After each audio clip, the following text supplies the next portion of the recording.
Hello and a happy Friday, everyone. Welcome to today's market updates. My name is Edmund. So, over the last 24 hours, there was no significant event economic wise or political wise around the world, and the focus was mainly just on the economic calendar.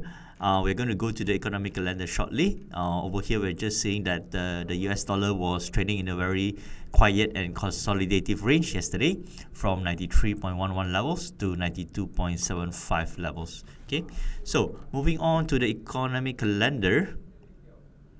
So the main focus yesterday was the 3 p.m. data, which came out from the UK. We had a set of economic data from preliminary GDP, goods trade balance, and also manufacturing and industrial production numbers. As you can see, most of the numbers came in below market expectations, and thus it is red in color. Okay, so number one, looking at the technical charts, again, the US dollar was mostly in a consolidative range, pretty quiet, trading within a small range. And for the UK pound, it was actually bearish ever since Wednesday. Okay, on a Wednesday, the UK pound has been bearish and coming down from 1.3281 levels. On Wednesday itself, it came down, from a high of 1.3311 all the way down to a low of 1.3193. On Wednesday, it has gone down 118 pips, and on a Thursday, which was just yesterday, with the economy data coming out at 3 p.m. Remember this, okay? The UK pound continues to weaken as early as 8 plus 6, 14, 2 p.m. Okay, so even before the economy data was released at 3 p.m., the UK pound was already showing signs of weakness as early as Wednesday and as early as 2 p.m. Okay, so the UK pound drops from 1.3207 yesterday all the way to a low of 1.3108. This was a 99 pip move down.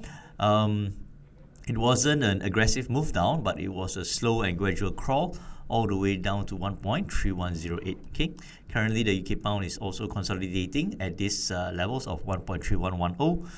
We need to wait until later in the afternoon or maybe later tonight before markets decide whether it's going to go down further or whether it's going to have a retracement. Okay. Looking at the US dollar index, again, it is looking like it is trying to inch up. Okay, trying to build some momentum, trying to build some bullish momentum. However, currently it's restricted at 92.97 levels, and to a higher side, 93.07 levels. Okay, so we'll see later on whether it manages to break this resistance, either to break down from this support or to break through the resistance levels. Okay. So that was the movement for the UK pound yesterday. Euro dollar was moving up from about 10 plus 6. This is 4 p.m. Okay, 4 p.m. 4 p.m. Over here was at 1.1768 all the way up to 1.1823. Just about 55 pip movement. Nothing much to shout about. Currently, it's still very quiet. And of course, the gold prices.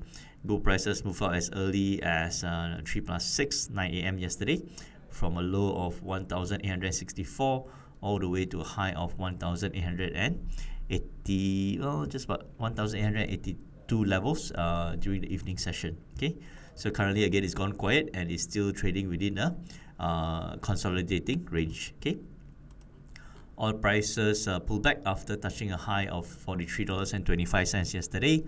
On Wednesday, and yesterday it touched a high of 42.31 before pulling back down to the current prices of $40.58. So again, the main focus was mostly on the UK data at 3 p.m. and also on yesterday's unemployment claims data at 9:30 p.m.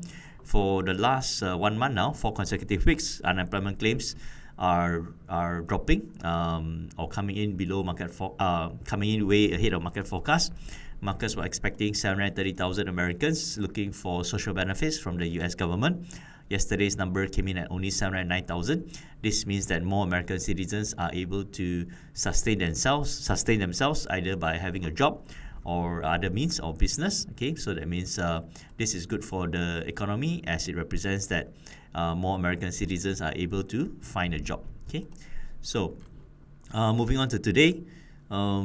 Yesterday, early this morning at 12:45 a.m. during the European Central Bank's central banking forum, three central banking presidents namely Christine Lagarde from the European Central Bank, Governor Andrew Bailey from the Bank of England, and also Federal Reserve Chairman Jerome Powell were sharing the same stage.